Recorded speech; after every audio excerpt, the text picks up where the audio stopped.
இது திருப்போரூர் முருகன் கோவில் சன்னதி. அந்த பதிவுகளை தான் நான் போட்டு கொண்டு வருகிறேன். இது உள்ளே திருப்போரூர் முருகனை தரிசித்து செல்லும் வழி. அந்த பதிவுகளை தான் நான் போட்டு கொண்டு வருகிறேன். நன்றி, வணக்கம்.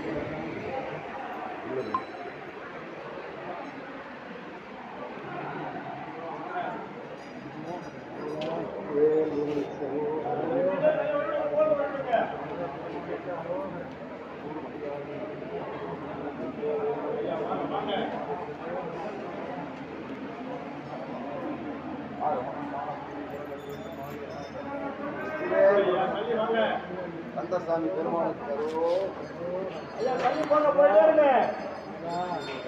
வாங்க ஐயா வாங்க.